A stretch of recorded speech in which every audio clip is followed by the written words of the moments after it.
तुम हो अलमारी में रखा हुआ रेशम का लिबास, और मैं वो बेकार कपड़ा हूँ जो हर एक जख्म पे बांध दिया जाता हूँ। इंशाल्लाह ताला तमाम सगी साथी दोस्त साहब, आज हम इंशाल्लाह ताला अस्सी जनाब लंदन की सरजमीन थे। आज इंशाल्लाह ताला हाजिर हाँ। आज इंशाल्लाह ताला 19 अगस्त सन 2025 इंशाल्लाह ताला और जनाब लंदन की सरजमीन से मौजूद है इंशाल्लाह खूबसूरत गल वास्ते। और आज की खूबसूरत गल मॉर्निंग की इंशाल्लाह ताला वो कर रहे हैं। तो गल समझ आवे तो गल चंगी लगे तो शेयर कीजिएगा इंशाल्लाह ताला। दोस्तों पता है कि जेड़ा चंगा और माड़ा वक्त आंदा ही रहंदा है और सारा दिन आंदा है। और खानदानी बंदा जेड़ा होंदा है ना, नस्ली बंदा जेड़ा होंदा है, ओदे ते सब तो माड़ा टाइम पता केड़ा होंदा है? सब तो माड़ा टाइम ओदे ते होंदा है जनाब कि जदों ओनू किसी बेनस्ली बंदे दे अगे हाथ फैलाना पै जाए। यह सब तो माड़ा टाइम होता है नस्ली बंदे, खानदानी बंदे वास्ते। और एक गल भी याद रखिए कि सियाने बंदे साडे वड्डे पता की कहंदे सी, अगर कदी कदी वक्त इस किस्म का होंदा है, घड़ी तुहाडे गुट च बनी होंदी है, वक्त किसी और दा चल रहा होंदा है। और कदी फिर वक्त पता की होंदा है कि घड़ी जेड़ा ना किसी और दे गुट च बंधी होंदी है और वक्त तुहाडा चल रहा होंदा है, अप डाउन रहंदा है।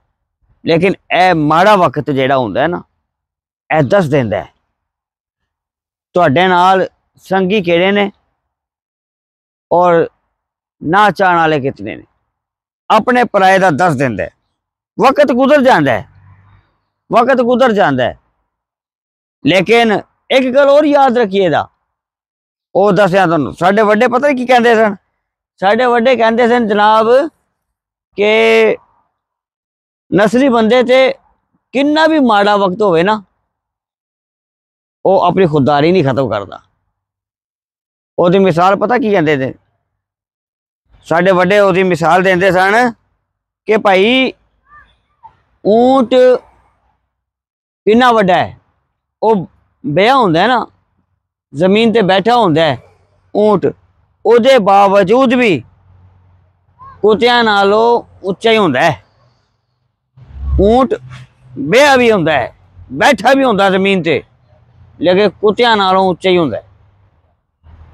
तो नस्ली बंदा अपनी खुददारी नहीं, ओदे ते गल नहीं करता।